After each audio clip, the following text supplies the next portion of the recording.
प्रायोजक defence career academy महाराष्ट्रातील युवक युवतींना सैन्यात अधिकारी, इंजिनियर, पायलट, डॉक्टर होण्याची सुवर्ण संधी।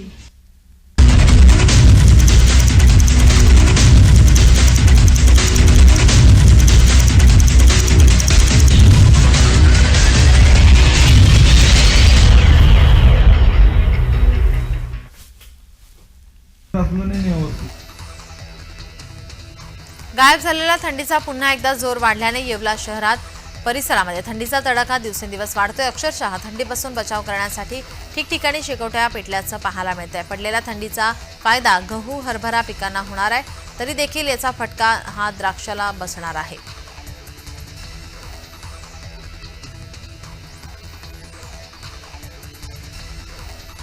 धुळे शहरासह जिल्ह्यात कडाक्याच्या थंडीत मोठ्या प्रमाणावर वाढ झालेली आहे। तापमानात 4 अंशावरती आला आहे। या कडाक्याच्या थंडीचा परिणाम जनजीवनावरती मोठ्या प्रमाणात होताना पाहायला मिळतोय।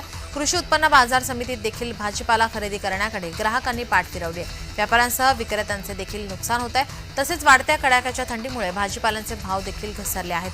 2 दिवसांपूर्वी 1000 रुपये कॅरेट याप्रमाणे टोमॅटोची विक्री होत होती, मात्र आज 500 रुपये कॅरेट इतका भाव टोमॅटोचा घसरला आहे। त्यामुळे आता दुसरीकडे भाज्यांचे देखील दर घसरले आहेत।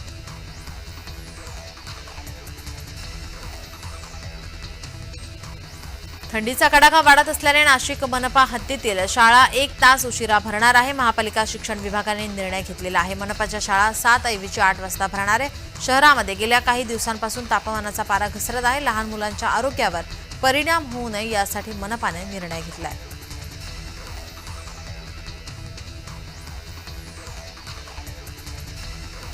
दादरमधील कीर्ती महाविद्यालयाच्या मास मीडिया विभागाच्या वार्षिक मोक्ष या उत्सवाने यंदा 15व्या पर्वामध्ये पदार्पण केलं आहे। बॉन्ड बियॉन्ड बाउंड्रीज या वैशिष्ट्यपूर्ण थीमसह 3 दिवस चालणाऱ्या या उत्सवात विद्यार्थ्यांच्या कलागुणांना वाव देण्यात आला आहे। तसेच विविध स्पर्धा आयोजित केल्या आहेत। इतर महाविद्यालयातील विद्यार्थ्यांनी या उत्सवामध्ये मोठ्या संख्येने सहभाग घेतलाय। या उत्सवात जीत है, जल्लोष है, मोक्ष चा नारा देत विद्यार्थ्यांनी स्पर्धांमध्ये उत्साह दाखवला आहे।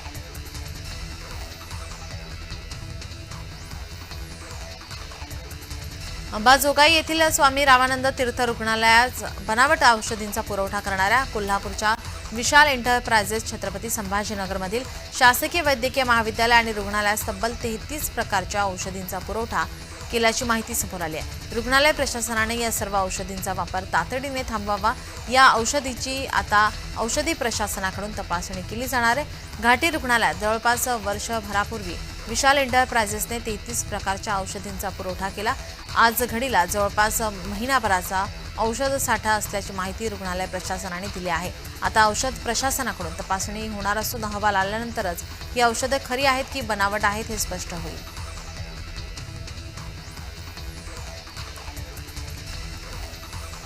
महाराष्ट्र आरोग्य विज्ञान विद्यापीठ पेपर फुटल्याचं प्रकरण आहे। वैद्यकीय अभ्यासक्रमांचा लेखी परीक्षांसाठी आता आरोग्य विज्ञान विद्यापीठाच्या प्रश्नपत्रिका ईमेलद्वारे पाठवण्यात येणार आहे। मागील 7 दिवसात 4 पैकी 2 पेपर फुटल्याने विद्यापीठ प्रशासनाकडून निर्णय घेण्यात आला। प्रत्येक परीक्षा केंद्रावर पेपर सुरू होण्याच्या काही वेळ आधी ईमेलद्वारे प्रश्नपत्रिका पाठवण्यात येणार आहे। ईमेलद्वारे प्रश्नपत्रिका पाठवली जाणार असल्याने पेपरला अधिक काळ वाढवून देणार असून 11, 13 आणि 19 डिसेंबरच्या पेपरच्या प्रश्नपत्रिकेमध्ये ईमेलद्वारे पाठवणार आहेत, तर या आधी पाठवलेले पेपर सील बंदच ठेवले जाणार आहे।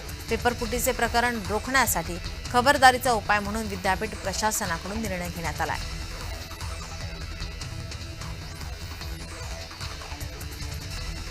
घरांवर सौर ऊर्जा निर्मिती यंत्रणा बसवून वीज बिलात बचत केली जाते, मात्र सरकारी योजनांची अंमलबजावणी करणाऱ्या शासकीय कार्यालयामध्ये आजही पारंपरिक वीज वापरली जाते। वापरलेल्या विजेचे बिल नियमित भरले जात नाही, त्यामुळे थकबाकी 25,21,11,127 रुपयांवर जाऊन पोहोचली आहे। प्रत्येक महिन्याला मूळ थकलेल्या वीज बिलावर व्याज, विलंब शुल्क आणि 18% व्याज लागत असल्याने थकबाकीचा आकडा फुगत चालला आहे।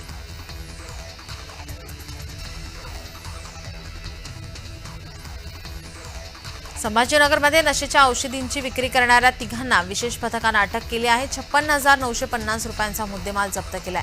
साजापूर शिवारात कारवाई करण्यात आली। आरोपींना नशेच्या औषधींचा पुरवठा करणाऱ्या मेडिकल चालकाला ही अटक केली आहे। या प्रकरणी वाळूज MIDC पोलीस ठाण्यात NDPS ॲक्टनुसार आता गुन्हा दाखल करण्यात आला आहे।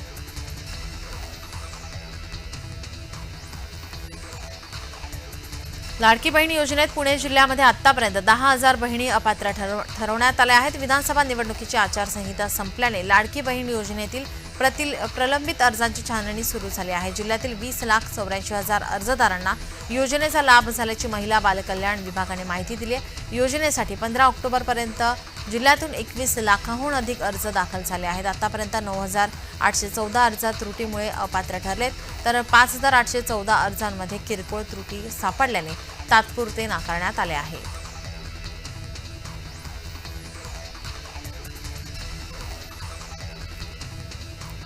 मित्राची पोलीस भरतीत निवड झाल्याने जेवणाची पार्टी करून गावाकडे परत येत असताना अंबाजोगाई जवळ झालेल्या ट्रक आणि कारच्या भीषण अपघातात लातूरच्या रेणापूर तालुक्यातील कारेपूर येथील 4 तरुण ठार झाले आहेत. दुःखद घटना घडली आहे. बालाजी माने, दीपक सावरे, ऋत्विक गायकवाड, फारुख शेख असं अपघातात मयत झालेल्या तरुणांची नावं आहेत. त्यांच्या निधनाने कारेपूर गावावर शोककळा पसरली आहे.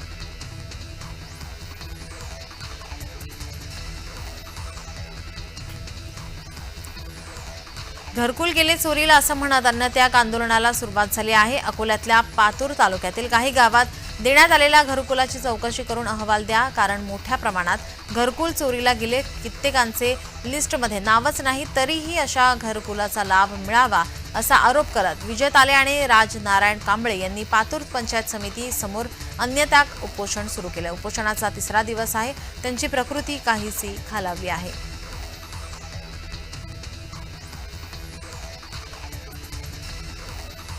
जालना शहरातील टोलनाका परिसरात ट्रक ड्रायव्हरवर गोळीबाराची घटना घडली. या घटनेदरम्यान सुदैवाने जीवितहानी झाली नाही. गोळी कमरेला लागून गेल्याने ट्रक ड्रायव्हर थोडक्यात वाचला आहे. मोहम्मद रिजवान असामुद्दीन सावंत, वय वर्ष 34 असा गोळीबारात जखमी झालेल्या तरुणाचं नाव आहे.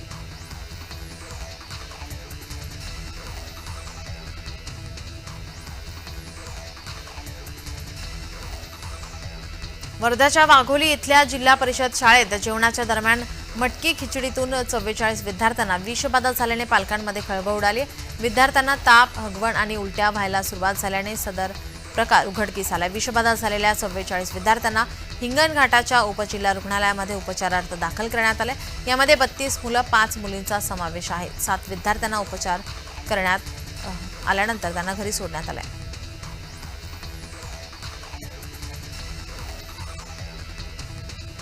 शेतात कापणी करून ठेवलेलं सोयाबीन शेतमाल चोरी करणाऱ्या टोळीच्या अकोला पोलिसांनी मुसक्या आवळल्या आहेत. अकोला पोलिसांच्या स्थानिक गुन्हे शाखेने शेतकऱ्यांचं सोयाबीन चोरणाऱ्या दोघांना अटक केली आहे आणि दोघांकडून 5 चोरीचे गुन्हे उघडकीस करण्यात आले आहेत. त्यांच्याकडून रेल्वे विभागाचे 3 टन कॉपर केबल जप्त करण्यात आले होते. यासह चोरीला गेलेले सोयाबीन देखील ताब्यात घेण्यात आले. अकोला जिल्ह्यातील बाळापूर, पातूर, जुने शहर आणि बार्शी टाकळी येथील हद्दीतील शेतकऱ्यांचे सोयाबीन अकोट ग्रामीण हद्दीतून पाणीपुरवठा विभागाच्या गोडाऊनमधून साहित्य चोरल्याची त्यांनी कबुली दिली आहे.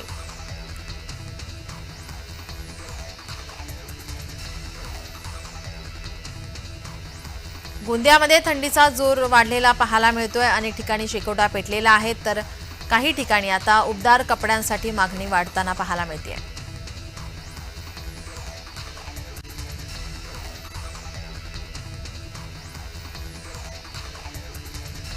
कडाक्याच्या थंडीपासून रक्षण करण्यासाठी शहरातील प्रसिद्ध चांदीच्या गणपतीला उबदार कपडे परिधान करण्यात आले आहेत. पांघरून चांदीच्या गणपतीचं थंडीपासून संरक्षण केलं जात आहे. गेल्या 8 दिवसापासून नाशिक शहराचा जिल्ह्याचा पारा घसरलाय, त्यामुळे वातावरणात गारवा निर्माण झाला. या थंडीपासून संरक्षण करण्यासाठी नागरिक उबदार कपडे परिधान करतात. जशी नागरिकांना थंडी वाजते तशीच गणपती बाप्पालाही थंडी वाजत असेल या भावनेतून रविवारी घराच्या परिसरातील चांदीचे गणपतीला शाल पांघरण्यात आली आहे.